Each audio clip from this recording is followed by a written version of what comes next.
할렐루야! 하나님은 살아계십니다. 살아계신 하나님께서 우리 가운데 역사하시고 인도할 줄 믿습니다. 팬데믹으로 인해서 정말 마음 놓고 생활이 제한되고 또 예배까지도 이렇게 제한된 가운데 드리고 있습니다. 다행히 그래도 옛날 허준 시대와 달리 동영상으로 또 있어서 동영상이라도 예배 드릴 수 있다는 것도 감사하죠.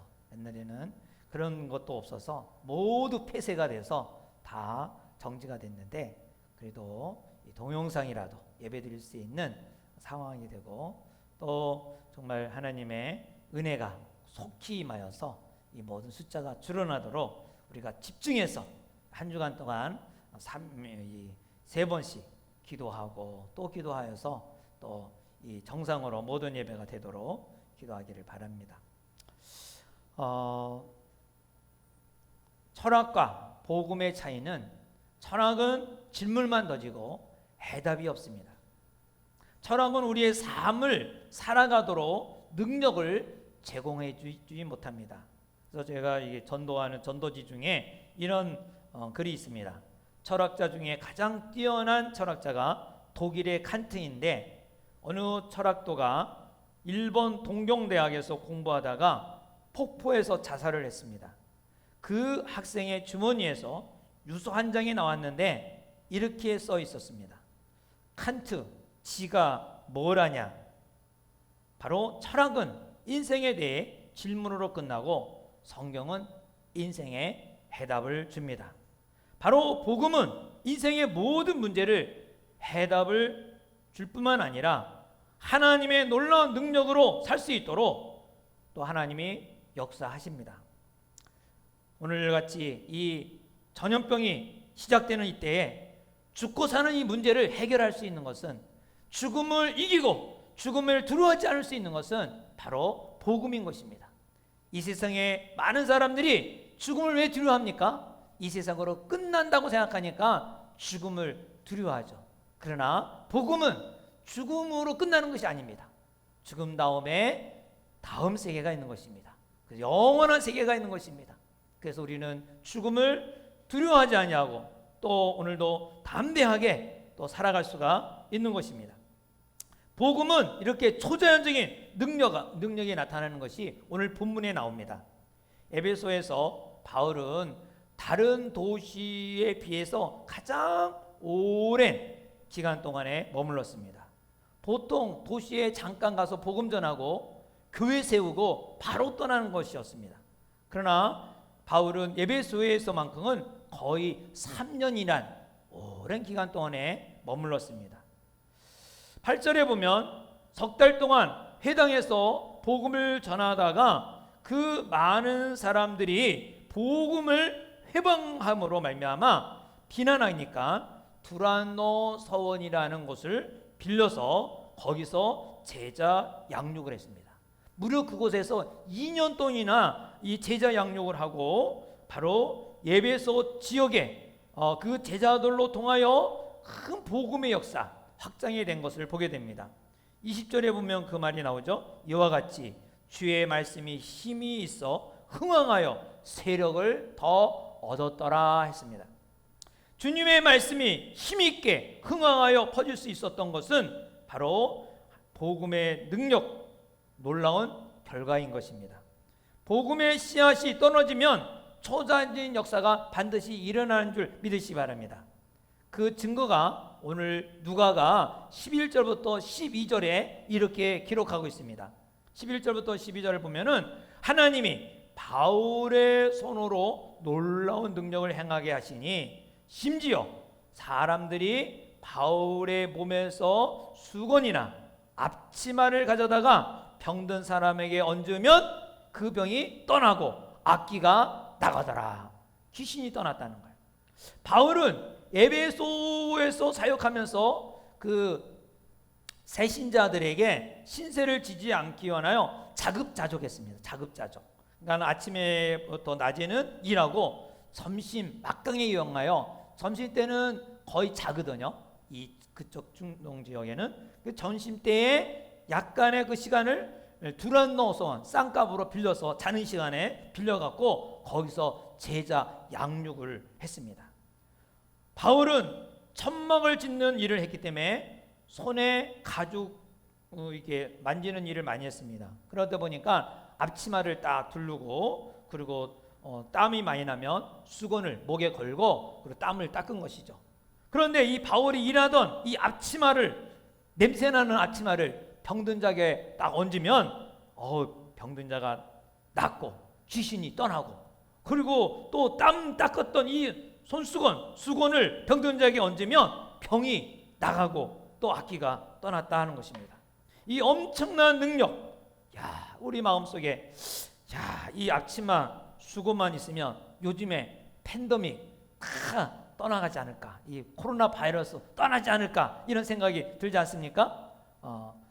그러나 하나님께서는 예배소에서 바울에게 초자연적 역사가 일어나게 하셨고 더 나아가 바울이 지녔던 그 앞치마나 손수건을 얹으면 낫도록 하나님이 역사하신 것입니다.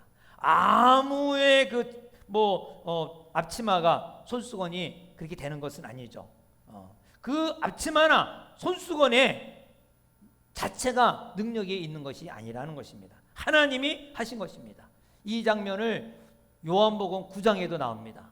요한복음 9장에도 보면은 예수님이 장님을 눈을 뜨게 하는 장면이 나오는데 그냥 명령하고 너 나았다, 눈 나았다 그러면 눈을 뜨는데 여기 요한복음 9장에는 예수님이 왠지 침을 흙에다 발라갖고 흙을 갖다가 눈에다가 딱 이렇게 붙인 다음에 가서 그 물가에 가서 실로암에 가서 씻으라 이렇게 하는 거예요. 그래서 그 맹인이 가서 그 실로암 물가에 가서 눈을 씻으니까 낫다 하는 것이죠. 그러면 진흙에 효과가 있는 것입니까? 진흙에 효과가 있다면 누구든지 그 진흙을 갖다가 다 바르면 다 낫는 거니까? 아니죠. 예수님은 그때는 그런 방법으로 행하신 것입니다. 오늘 본문에도 하나님께서 바울의 앞치마나 수건을 얹으면 낫도록 초자연적인 역사가 일어난 것입니다. 이렇게 엄청난 역사를 허락하신 이유가 뭐냐? 바로 예배소에는 미신을 섬기는 지역이었습니다. 마술을 행하는 사람들이 엄청나게 많이 모인 도시였습니다. 여러분 혹시 충청도의 그 계룡산을 아는 사람인지 모르겠어요. 계룡산에는 막 신비한 사람들이 다 모인다 그래요. 거기는 막 주술가, 무당들, 점치는 사람들이 제일 신령한 사람들이 많이 모이는 것이 계룡산이에요. 이 계룡산에 신통한 사람들이 다 모였다 하듯이 예배소회가 그렇게 많은 사람들이 모인 것입니다. 그 당시에 무당이 사용하던 주문들이 지금도 고고학적으로 이 예배소 지역에서 발견하고 있는 것입니다. 얼마나 많은 그 주문들을 있었는지 무당들이 그 사용했는지를 우리가 알 수가 있는 것이죠. 하나님께서 엄청난 능력을 행하신 것은 그 지역에 무당, 악신, 그 귀신, 악령들이 엄청나게 많이 일어나니까 그때 상황에 맞춰서 역사하신 것이죠. 하나님은 지금 이 시대에도 역사하시고 그 시대에 따라 상황에 따라 역사하십니다. 그래서 지적인 사람에게는 지적으로 역사하시고 감성적인 사람에게는 감정적으로 역사하시고 또 이러한 악령에 사로잡히거나 우상을 섬기는 사람에게는 성령의 능력으로 역사하시는 것입니다. 악령의 역사가 강하면 강할수록 성령의 역사가 더 크게 역사가 일어날 줄 믿으시기 바랍니다. 그래서 이 코로나 바이러스가 이렇게 막 확장하고 그러면 이거 어떻게 하나 그건 물론 걱정하게 되죠. 저도 걱정하고 막 그러는데 또 다른 한면으로는 이 힘들면 힘들수록 백신이 빨리 나올 수 있겠고 또 우리나라가 더 박차를 가할 수가 있겠다 그런 생각도 들고요. 하여튼 막 낭만적으로만 생각하지 말고 하나님은 안 좋은 데서 더 큰 역사가 있다. 절망 가운데 있으면 남이 보이지 못하는 또 소망을 주실 수 있는 분이 하나님이시라는 것을 우리가 믿어야 됩니다. 그러므로 역경이 크고 환난이 크면 클수록 더 큰 믿음을 가지고 남이 경험하지 못한 큰 축복을 주시는 하나님이라는 것을 우리가 믿으시기 바랍니다. 아멘. 저는 이번에 이 코로나로 인해서 정말 이 우리 목장도 예배도 못 드리는 상황이니까 선교를 어떻게 해야 되나, 선교를 계속 해야 되는데 어떻게 해야 되나 많은 기도를 했습니다. 하나님, 선교가 끝이지 않게 하시고 왜 우리 교회 형편으로 될 수가 없으니까. 그러나 그렇게 기도할 때마다 지금 그 코로나가 확장이 되는 3월부터 지금까지 한 번도 걸리지 않고 다 그대로 옛날에 보내던 대로 다 보낼 수 있었던 것은 아마 하나님이 채워주신 하나님이다. 하나님께 기도하고, 하나님, 이 선교비 끝이지 않도록 도와주세요. 그러면 하나님이 또 여기저기서 이렇게 선교비 할 수 있도록 도와주는 거 볼 때, 하나님은 채워주신 하나님이다. 채워주신 하나님. 하나님은 우리에게 다 채워주시는 하나님이라는 것을 믿으시기 바랍니다. 그래서 미신을 섬기고 악령을 섬기는 이 에베소 지역에 하나님의 역사가 강하게 역사가 일어난 것입니다. 바울이 전하는 복음이 이론이 아니라 능력의 하나님이라는 것을 경험하게 한 것입니다. 이런 하나님의 능력은 조작해서 되는 것이 아닙니다. 하나님의 능력은 조작하면 안 됩니다. 근데 오늘 본문에 보니까 하나님의 능력을 조작한 사람이 나와요. 모방하는 사람이 나온다는 거예요. 예수의 이름이 능력이 나타나니까 이 점쟁이들이 자기가 가지고 있는 그 능력보다 예수 이름이 너무나 세니까 예수 이름으로 능력을 행한 거예요. 13절에 보면은 이에 돌아다니며 마술하는 어떤 유대인들이 시험삼아 악기 들린 자들에게 주 예수의 이름을 불러 말하되 내가 바울이 전파하는 예수를 의지하여 너희에게 명하노라. 예수의 이름을 이용해서 이 마술쟁이들이, 이 무당이 막 그런 행위를 한 거예요. 이 14절에도 유대의 한 제사장 스게와의 7 아들도 이 일을 행하더니 근데 마귀 악귀가 대답하여 이르되 내가 예수도 알고 바울도 알거니와 너희는 누구냐 하며 악귀 들린 사람이 그들에게 뛰어올라 눌러 이기니 그들이 상하여 벗은 몸으로 집으로 도망하였더라. 이렇게 모방하다가 오히려 혼이 난 거예요. 이 말은 하나님의 능력은 모방해서는 안 된다는 거예요. 하나님의 능력은 조작할 수가 없다는 거예요. 이것은 무슨 말인가 하니 내가 개인적으로 먼저 체험을 해야 되는 거죠. 체험해야 돼. 체험의 신앙이에요, 기독교는. 그래서 이 모태신앙, 이 빌린 신앙은 위험하다는 거예요. 이 모태신앙은 제일 위험합니다. 왜냐하면 모태신앙은 뭐냐? 부모님의 신앙에 빌려서 내가 신앙인으로서 살아가고 있기 때문에 이 모태신앙 가지고는 아주 큰일 당할 수 있어요. 그래서 예수님을 개인적으로 만나야 돼. 체험해야 돼. 인격적으로 만나야 돼. 그러지 않고는 이런 어려움을 당합니다. 그래서 오히려 여러분은 제사장의 아들들 또 유대인의 그 사람이 그렇게 예수 이름을 인용해서 모방을 했지만 결과적으로 오히려 부끄러움을 당하고 옷을 벗김을 당하면서 도망갔다는 사실 기억해야 됩니다. 그래서 이 사실을 보고 에베소 사람들이 깜짝 놀라서 다 회개를 합니다. 17절 18절에 보면 사람들이 많이 와서 자복하고 자신이 행한 일에 대해서 다 회개하고 일어난 것이죠. 우리나라에서 보면은 이런 이중적인 신앙생활 하는 사람이 있어요. 기독교 신자이면서도 결혼할 때 되면 꼭 궁합 보러 가요. 궁합 보러. 새해가 되면 토종 비결을 보러 가는 사람이 있어요. 기도하다가 뭐가 다 응답이 없고 안 풀리면 답답하다고 무당한테 가서 점쟁이한테 가서 또 보러 가는 사람이 있어요. 우리 어떤 성도님도 보니까 자기가 이렇게 사업이 너무너무 어려웠을 때 이렇게 가다 보면 길 옆에 그 점쟁이 집이 있는데 그냥 거기가 눈길 가고 싶은 마음도 생겼다 하더래요. 안 갔지만은 바로 우리가 누구나 이 힘들고 어려울 때 한번 가서 점쟁이한테 내 운세가 어떻게 되는가 하는 그런 마음이 있는 거죠. 예배소에서도 이렇게 예수 믿으면서도 또 옛것을 정리하지 않고 이 제사장의 아들까지도 그리고 그 우상을 섬기면서 행했던 것입니다. 근데 이들이 모두가 회개 운동이 일어난 거죠. 그래서 19절에 보니까 마술을 행하던 많은 사람이 그 책을 모아가지고 와서 모든 사람 앞에서 불사르니 그 책값을 계산한 즉 은 5만이나 되더라. 이걸 계산하면 우리나라 돈으로 약 1,000만 원에서 2,000만 원의 돈을 액수를 불에 살았다는 거야. 지금은 우리나라 말하면 토종비결책, 손금 보는 책, 이 예언에 관한 책들을 다 태웠습니다. 제가 우리 집에 어릴 때 우리 할아버지께서 이 토종비결 보는 책이 있었어요. 토종비결 보는 책. 그래서 사람들이, 동네 사람들이 와갖고 자기 운세를 보고 또 정월만 되면, 정초가 되면 와서 운세를 봐요. 그렇다고 점쟁이는 아닌데 그 역학이라는 책을 가지고 이렇게 하는 거예요. 그 여러 가지 그 통계적인 거. 근데 어느 날 우리 집이 불이 난 거예요. 그래갖고 그것이 다 타버렸어요.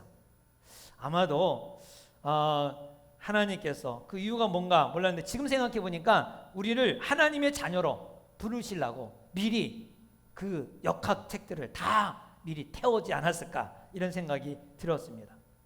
우리가 믿는 믿음은, 우리가 믿는 이 복음은 능력이 있는 줄 믿으시 바랍니다.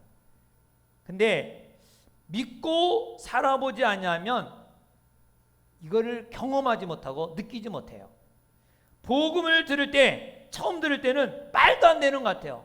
아니 2000년 전에 예수님께서 십자가에 죽으셨는데 그것도 우리나라 사람도 아니고 외국 사람, 저 먼 나라의 사람이 어떻게 나의 죄를 사할 수가 있느냐, 그리고 그 예수가 십자가에 죽은 것이 무슨 나하고 상관이 있느냐, 이게 말도 안 되는 것 같고 이거는 받아들일 수가 없어요.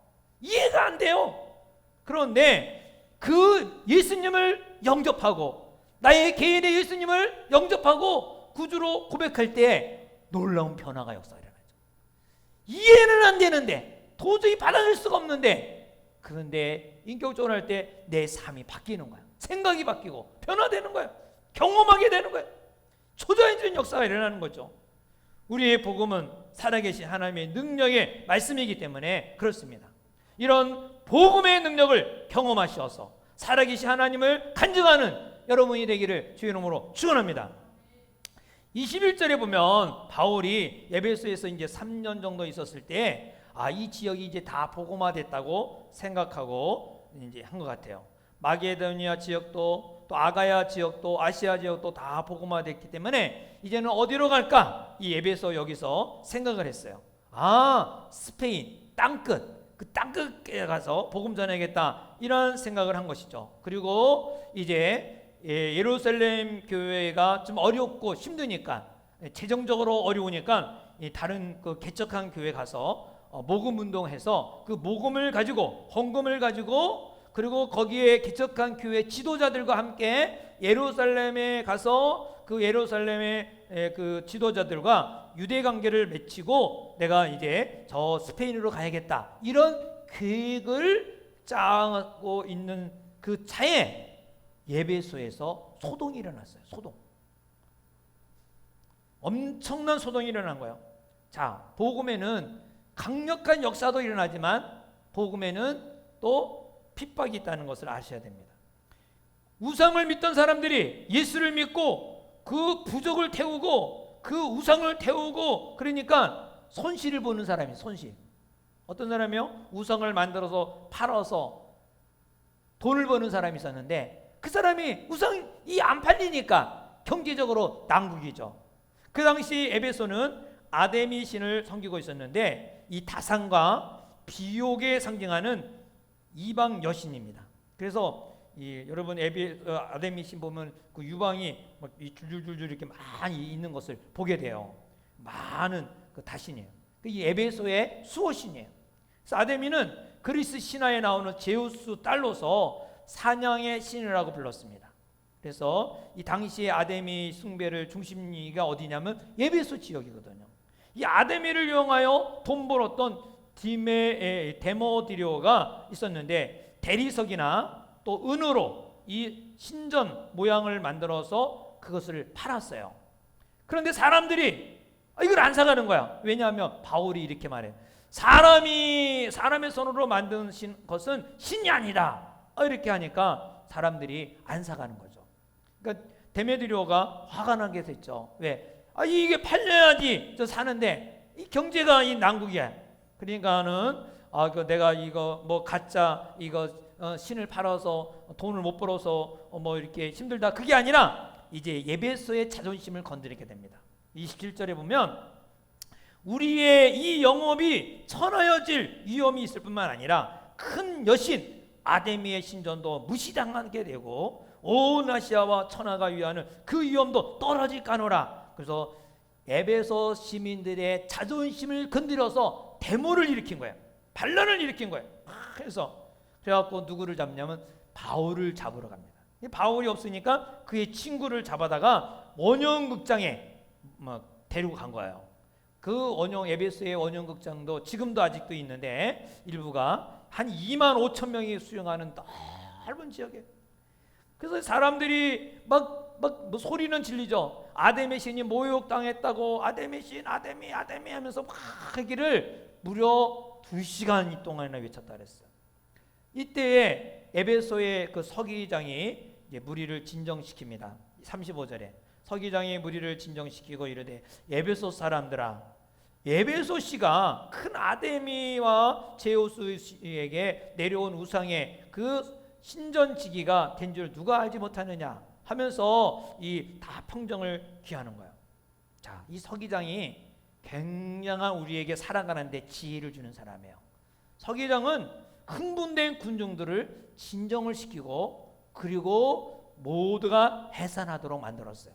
자, 이거는요 정말 그냥 성경을 읽으면은 아무 의미가 없지만은, 우리가 인간관계 속에서 부부 싸움에서 상대가 막 흥분되고 막 열릴 때 어떻게 가라앉히고 진정을 시킬 것인가, 또 동료가 막 싸우고 막 분을 내고 막 그럴 때 화내고 막 말할 때 어떻게 진정시킬 것인가, 요거를 우리가 배울 수 있습니다. 바로 첫 번째, 이 감정을 먼저 이해해야 된다는 거예요. 감정을 이해해야 된다는 것은 상대방이 화가 날 수밖에 없는 그 상황이라는 것을, 그걸 읽어줘야 되는 거예요. 표현하는 거죠. 상대의 감정을 이해하고 표현해야 돼요. 근데 우리 남자들은 그게 참 약하죠. 막 앙알앙알 그러면 왜 이렇게 잔소리가 많으냐, 그래서 이렇게 하면 되잖아, 이렇게 해, 이렇게 이렇게 답을 먼저 제공해요. 근데 사실상 그거보다도, 답보다도 중요한 게 뭐예요? 자기의 마음을 이해해 주길 바라는데 자기의 마음을 이해해 주지 않으니까 더 열이 나. 말을 했다가 더 화내는 사람들이 많잖아요. 왜? 그 자기 감정을 이해해 주지 않았기 때문에.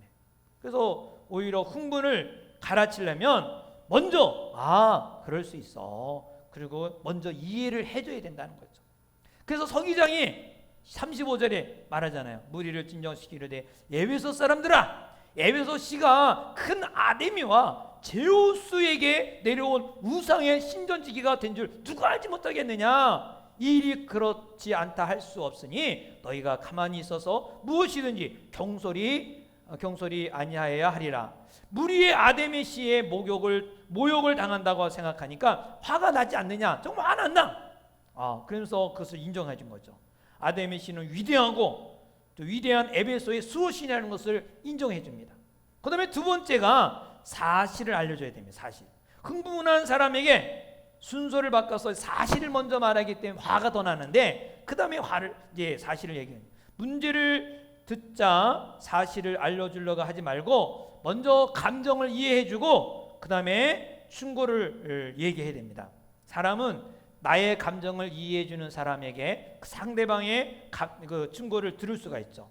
그 다음에 이제 이 서기장이 뭐라 했습니까? 37절에 신전의 물건을 도둑질하지도 아니하였고 우리 여신을 비방하지도 아니한 이 사람들을 너희가 붙잡아 왔구나. 사실이잖아요. 그래서 흥분된 사람들에게 사실을 먼저 말하기 전에 그 사람의 감정을 읽어준 다음에 그 다음에 사실을 말해야 돼요. 왜? 이 부모하고 청소년들 10대 아이들하고 왜 안 통하느냐? 애들이 막 좀 얘기하면은 막 지적하고 이렇게 해라 저렇게 해라 이렇게 해라 저렇게 해라 이 사실을 얘기를 많이 하니까 부모 말을 안 들어요. 그래서 아예 대화가 끊기는 거죠. 정말 충분히 들어주고 그렇겠구나. 그렇지, 맞아, 그렇게 나도 화났겠다. 나도 그렇게 했겠다. 그러면서 먼저 인정을 해주고 그 다음에 그렇지만 이렇게 하는 게 바로 더 낫지 않겠냐 하고 이렇게 제시를 해야 되는데 먼저 답을 주려고 그래요. 근데 서기장은 벌써 심리가 다 인정해주고 그 다음에 사실을 얘기한 것입니다. 세 번째로는 정도를 제시해요. 올바른 길을 제시해요. 사람들은 너가 뭐가 잘못됐고 잘못을 얘기할 때가 많아요. 근데 잘못을 얘기하기보다 먼저 옳은 길을, 더 나은 길을 제시하는 거예요. 바로 38절에 만일 데모디오와 그와 함께 있는 직공이 누구에게 고발할 것이 있으면 재판날도 있고 총독들이 있으니 피차 고소할 것이다. 만일 그 외에 무슨 일을 원하면 정식으로 민회에 결정할 거라. 그러면서 이 차례대로 이것을 해야 된다라고 올바른 길을 제시한 것입니다. 네 번째는 경고를 제시합니다. 만약에 그렇지 않으면 너희들이 이런 일을 당할 수 있다. 경고까지 하죠. 40절에 오늘 아무 까닭도 없는 이 일을 우리가 소요 사건으로 책망받을 위험이 있고 우리는 이 불법 집회에 관하여 보고할 자료가 없다. 이 당시에는 세계를 지배한 나라가 어디예요? 로마죠. 로마가 세계를 지배했는데 이렇게 많은 사람들이 모여서 막 소란을 일으키면 이게 반란을 일으키는 반란죄에 해당해야 된다. 우리가 더 어려움을 당할 수 있다라고 얘기한 거예요. 그래서 이런 지혜로운 서기장 때문에 소동이 멈추고 그 사이에 바울과 그 동료가 구원받게 됩니다. 하나님은 이 바울과 동료에게 은혜를 보내주셨는데 에베소에서는 바로 이 서기장이 그 은인의 역할을 감당한 것이죠. 이후에 바울이 에베소 사역을 마무리 짓고 로마로 그 전도 여행을 출발하게 되는 것을 보게 됩니다.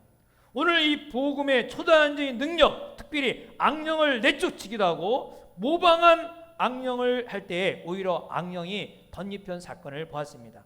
그러면 자, 귀신의 존재가 있냐 없냐? 여러분 귀신이 있을까요 없을까요? 네, 귀신의 존재는 있습니다.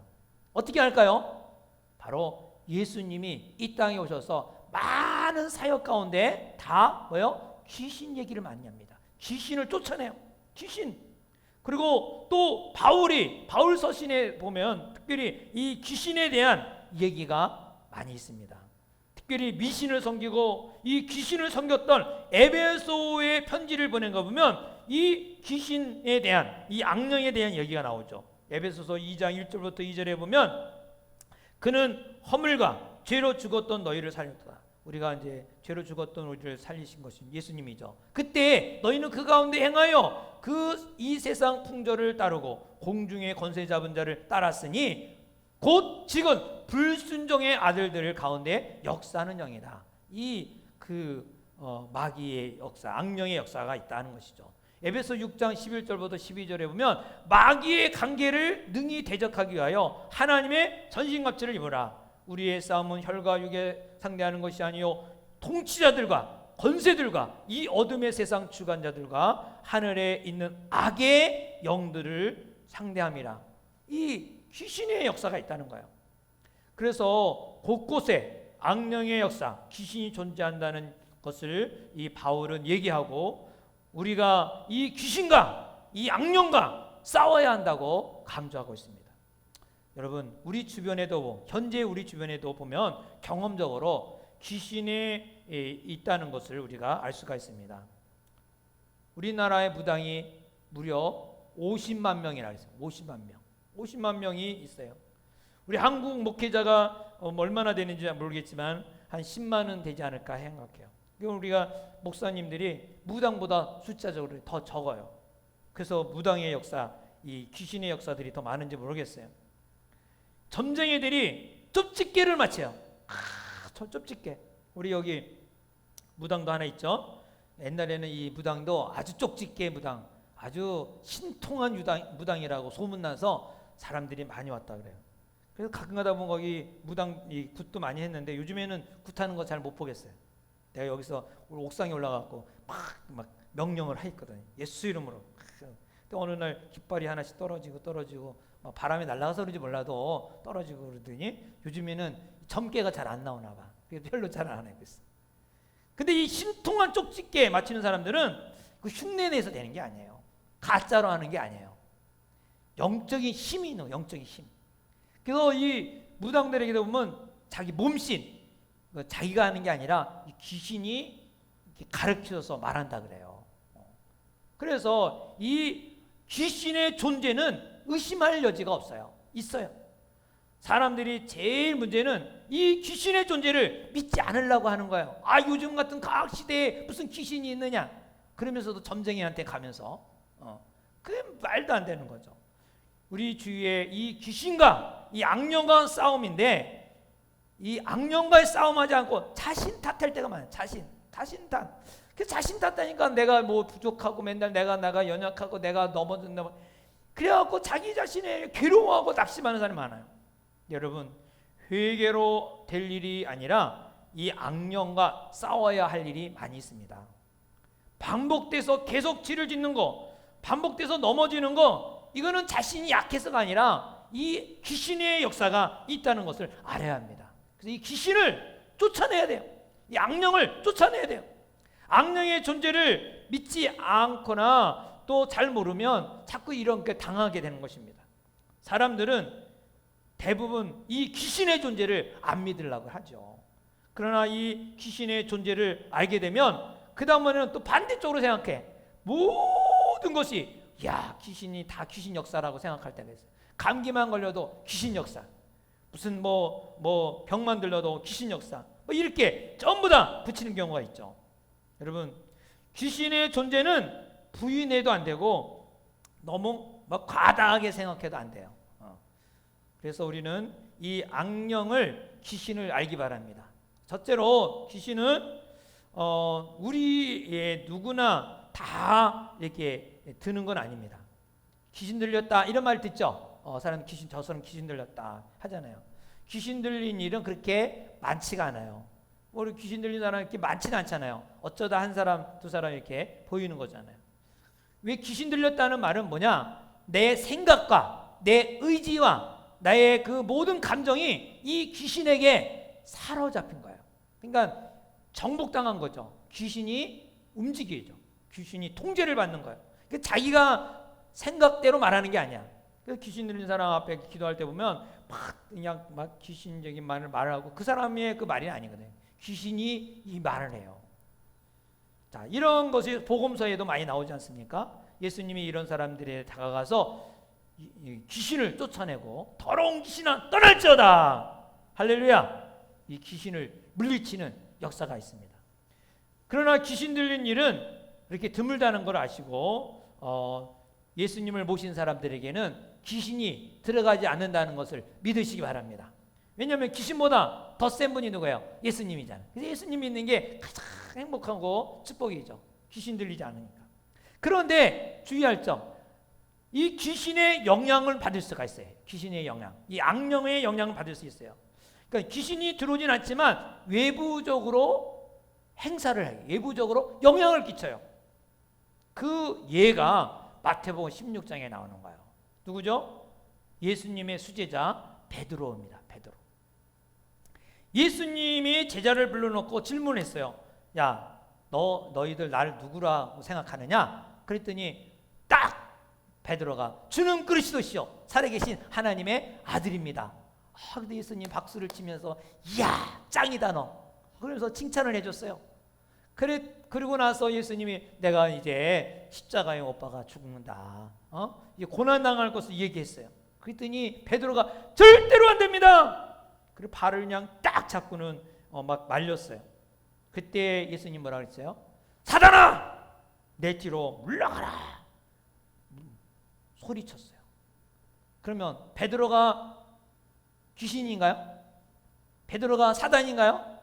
아니죠. 사단이 베드로에게 영향을 미쳤기 때문에 이 사단에게 야단을 친 것입니다. 베드로가 사단의 영향을 받아서 이게 말을 한 것이죠. 그래서 예수님은 베드로가 사단이 아니라 그 영향을 끼치는 사단을 외치면서 물러가도록 명하신 것입니다. 그렇다면 자, 베드로에게 악령이, 귀신이 영향을 끼치게 한다면 우리 같은 사람에게는 귀신이 와서 역사할까 안 할까요? 영향을 끼칠 수 있어요. 얼마든지 영향을 끼쳐요. 그렇기 때문에 우리 주변에 귀신의 역사가, 이 악령의 역사가 일어나고 있다는 것을 여러분이 알기 바랍니다. 영적인 문제를 영적으로 다뤄야 할 것을 우리가 알아야 되는 것이죠. 근데 이 악령의 정도는 차이가 있어요. 1부터 10까지 생각하면 아마 베드로에게 영향을 끼친 것은 1 정도가 되고, 지금도 노름이나 섹스나 뭐 여러 가지 중독에 빠진 사람은 한 6에서 7 정도 돼요. 이건 심각한 거예요. 내가 스스로 막 빠져나오려고 해도 안 나와요. 어떤 사람은 손을 잘라도 이 노름을 못 나오잖아요. 자기 의지로 안 되는 거예요. 여러 가지 정도가 있다는 걸 알아야 돼요. 그래서 나는 어느 정도 이 영향을 받고 있는지 한번 여러분들이 삶 속에서 점검해 보기 바랍니다. 자, 이 악령의 영향은 그러나 이 본인의 허락이 없이는 역사하지 않습니다. 강제적으로 악령이 영향을 미치지 못한다는 것이죠. 그래서 악령을 내가 허락했어요. 내가 허락해. 악령이 들어가면 어떠냐? 눈에 초점이 흐려지죠. 마치 생선눈처럼. 악령이 들어갈 때 온몸이 오싹합니다. 그때부터 악령이 뿌리를 내리기 시작해요. 그러면 어떤 통로로 악령이 역사하는가? 그것은 나에게 용서하지 못할 사람이 있을 때 악령이 들어갑니다. 미운 사람이 생길 때 그 통로로 이 귀신이 들어갑니다. 섭섭한 마음이 생길 때 귀신이 들어갑니다. 그래서 그 영향을 끼치는 거예요.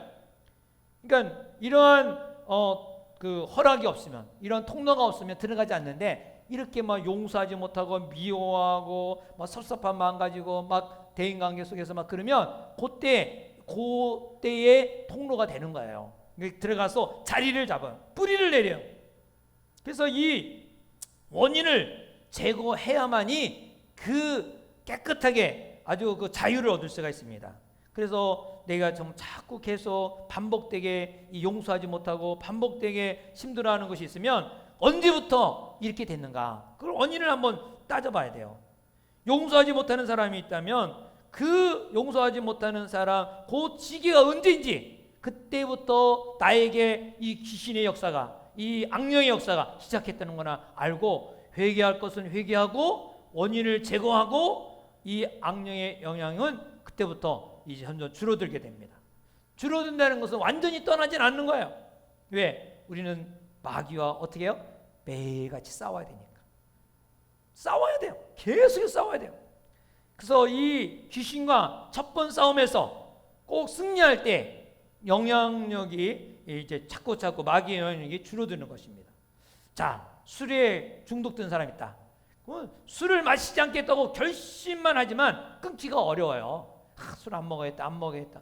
화만 나면 또 술 먹게 되고, 좋은 일 있으면 술 먹게 되고, 뭐 하면 술 먹게 되고, 담배 끊어보려고 노력을 해요. 근데 이 담배가 끝나고 3일, 작심 3일이라고 하다가 그만둔 사람이 얼마나 많아요. 하다가 또 이제 화나서 피고, 또 심심해서 피고, 또 해요. 처음에는 술이나 담배가 재미로 시작했지만 끊지 못하는 영향력에 미치게 된 것이죠. 그래서 처음 시작된 이 관계를 찾아보고 욕구가 생길 때 막 담배 피고 싶고 술 먹고 싶고 그런 욕구가 생길 때 꼭 한 번만은 물리치는 거예요. 끊어야 돼. 한 번 물리치면 그 다음부터는 또 물리칠 수가 있는 그 힘이 생기죠. 근데 한 번을 하기가 어려워요. 한 번을 딱 결단을 해야 돼요. 그러면 그 다음부터 승리할 수가 있습니다. 또한 이 악령 귀신은 예수님의 이름 앞에는 끔찍 못합니다. 그래서 예수 이름으로 얼마든지 다 물리칠 수가 있는 힘이 있는 것을 아셔야 됩니다. 예수의 이름으로 채용하고 예수의 보혈로 이 능력이 있다는 것을 아시기 바랍니다. 예수의 이름으로 악령을 쫓아내고 예수의 이름으로 권세가 있다는 것을 알기를 주의 이름으로 축원합니다. 저는 이 목회하면서 귀신 들린 사람을 참 몇 사람 보았습니다. 근데 그 사람들이 다 오래 가지 않았어요. 다 떠났어요. 예수의 이름으로 그들이 다 떠난 거죠. 정상으로 된 거예요. 예수 이름으로 악령을 쫓아내면 예수 이름의 권세로 다 물러가는 거예요. 근데 내가 해도 별로 안 물러가는데요. 그런 사람 있죠. 이런 사람은 악령이 떠나길 본인이 원하지 않아서 그래요. 그 사람이 그냥 악령이 떠나기를 원하지 않은 거예요. 내가 악령을 선택했기 때문에 이 악령, 이 귀신은 소유권을 주장해요. 너 내 거야 하고 주장하거든요.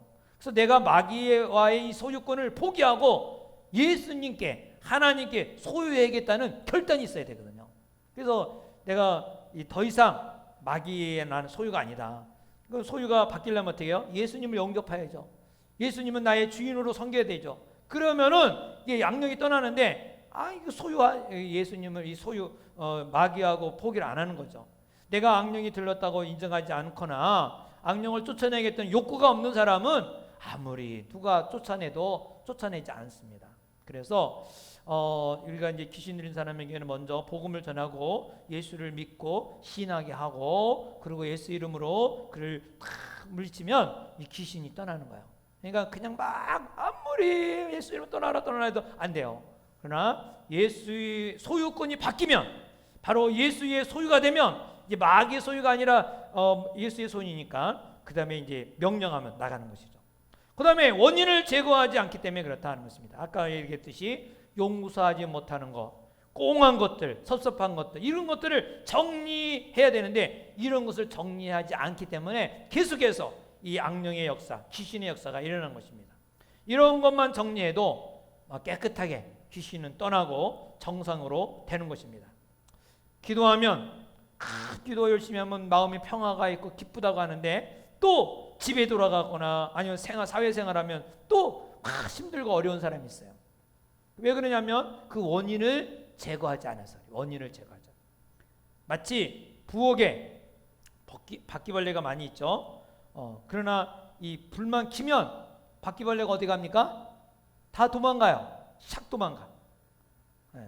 바퀴벌레가 좋아하는 쓰레기를 치우지 않는 한 바퀴벌레는 계속해서 거기에 머물게 되고 나오게 됩니다.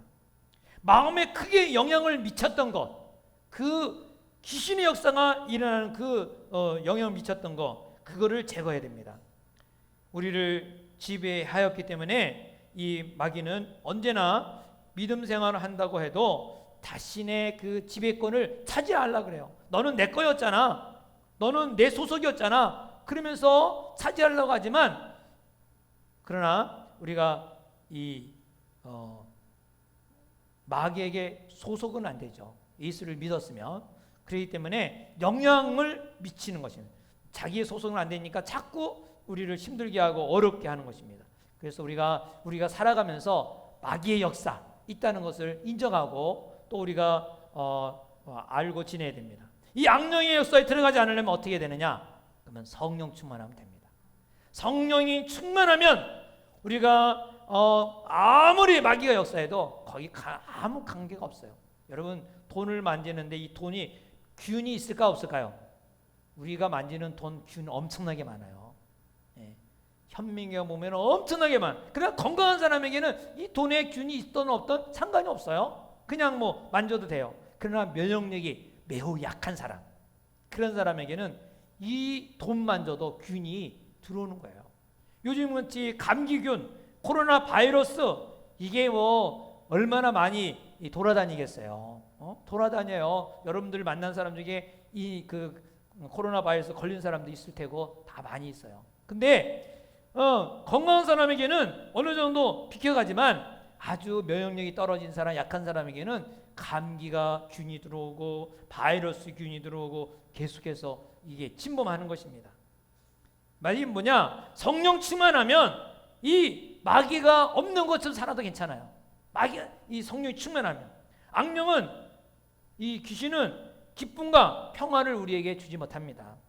재미는 줄 수 있지만 기쁨을 주지 못하는 거예요. 쾌락을 줄 수 있지만 참 편안을 주지 못하는 겁니다. 쉼을 줄 수 있겠지만 진정한 안식을 주지 못합니다. 그래서 우리가 매일 하루하루 성령 충만하기 바랍니다. 용서하지 못하는 거 있으면 즉시 그 용서를 해결하도록, 그게 바로 우리가 귀신에게 지배의 그 영향력을 받지 않고 진정한 평화를 누릴 수 있는 것입니다.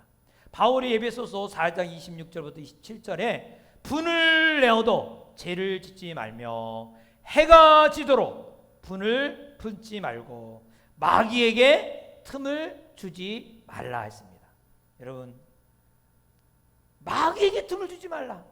그러니까 이 통로가 되지 말라는 거예요. 마귀에게 통로가 되면 안 된다. 그래서 우리가 이 귀신에게 잡히면 그 사람은 삶은 어둡습니다. 아무리 좋은 걸 먹어도 좋은 일을 해도 행복하지가 않아요. 그러나 성령 충만하고 이 복음의 능력으로 사로잡힌 사람은 기쁨과 편안과 안식을 누리게 됩니다. 우리 모든 성도들이 바로 성령 충만하여 복음의 능력을 가지고 기쁨과 편안과 안식으로 살기를 주의 이름으로 축원합니다. 축원합니다. 예, 기도하겠습니다. 우리 다 같이 한 마음으로 기도합시다. 하나님, 정말 우리는 코로나 바이러스 하나도 못 이겨서 이리저리 피해야 되고 또 정말 연약해서 언제 감염이 될까 두려워하는 연약한 몸들입니다. 주님의 보혈로 감싸주시고 씻어주시고 성령 충만함으로 담대하게 살아가게 하여 주시고 오히려 그렇게 병든 사람들을 가서 돌볼 수 있는 용기와 담대함을 주옵시고 힘들고 어렵고 괴로운 사람들에게 오히려 도움을 줄 수 있는 하나님의 사람이 되게 하여 주옵소서. 우리 다 같이 함께 한 걸음 더 발전해 나갈 수 있는 믿음의 그리스도인이 되도록, 믿음의 사명자가 되도록, 그리스도인이 되도록 우리 다 같이 함께 기도하겠습니다.